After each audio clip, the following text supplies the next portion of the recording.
ഇപ്പോൾ നിർണായകമായ കൂടിക്കാഴ്ചകളാണ് രാജ്യതലസ്ഥാനത്ത് നടന്നുകൊണ്ടിരിക്കുന്നത്. നമ്മുടെ പ്രതിരോധ മന്ത്രി രാജ്നാഥ് സിംഗ് സൈനിക മേധാവികളുമായി കൂടിക്കാഴ്ച നടത്തുകയാണ്.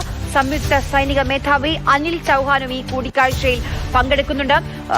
തീർച്ചയായും വളരെ നിർണായകമായ നിമിഷങ്ങളിലൂടെയാണ് രാജ്യം കടന്നുപോയിക്കൊണ്ടിരിക്കുന്നത്.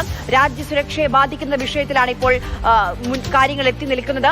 സ്വാഭാവികമായും നിർണായകമായ തിരക്കിട്ട ചർച്ചകളും കൂടിയാലോചനകളും നീക്കങ്ങളും ഒക്കെയാണ് ഡൽഹിയിൽ നടന്നുകൊണ്ടിരിക്കുന്നത്. അനൂപ് ദാസ് തുടരുന്നുണ്ട്. അനൂപ്, ഇന്നലെ പ്രതിരോധ മന്ത്രിയുടെ വാക്കുകൾ നമ്മൾ കേട്ടതാണ്. സൈന്യത്തെ അഭിനന്ദിക്കുന്നു, ഇത് സൈന്യത്തിന് പൂർണ്ണമായ സ്വാതന്ത്ര്യം നൽകുന്നു, അവരാണ് നമുക്ക് വേണ്ടി അതിർത്തിയിൽ നമ്മുടെ ജീവന് സുരക്ഷയൊരുക്കുന്നത്. ആ സൈന്യത്തിന് ബിഗ് സല്യൂട്ട് പറഞ്ഞുകൊണ്ടായിരുന്നു ഇന്നലെ പ്രതിരോധ മന്ത്രിയുടെ വാക്കുകൾ. ഇനി ഒരുപക്ഷെ ഓപ്പറേഷൻ സിന്ദൂർ എങ്ങനെ മുന്നോട്ട് കൊണ്ടുപോകണം എന്ന് തീരുമാനിക്കുകയായിരിക്കും പ്രതിരോധ മന്ത്രി. നിർണായകമായ കൂടിക്കാഴ്ചകൾ അല്ലേ അനൂപ്?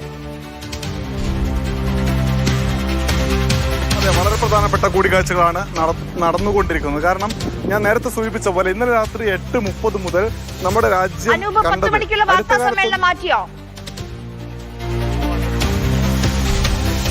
വാർത്താ സമ്മേളനം മാറ്റിയതല്ല. വാർത്താ സമ്മേളനം നടത്തുമെന്ന് നേരത്തെ ഔദ്യോഗികമായിട്ടല്ല അറിയിച്ചത്. 10 മണിക്ക് നടത്തിയേക്കുമെന്നാണ് പറഞ്ഞത്. എന്നാൽ ഇപ്പോൾ പറയുന്ന കാര്യം സമയം നിശ്ചയിച്ചിട്ടില്ല.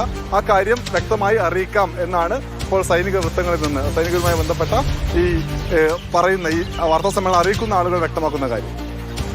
അതായത് വാർത്താ സമ്മേളനമുണ്ട്, 10 മണിക്ക് വാർത്താ സമ്മേളനമില്ല. സംയുക്ത വാർത്താ സമ്മേളനം നമ്മൾ പ്രതീക്ഷിക്കുന്നുണ്ട്. അതിനൊരു സമയം മാത്രമാണ് ഇനി അറിയേണ്ടത്. അങ്ങനെയല്ലേ അനൂപ്? അതെ, 10 മണിക്ക് നടത്തിയേക്കുമെന്നാണ് നേരത്തെ അറിയിച്ചത്.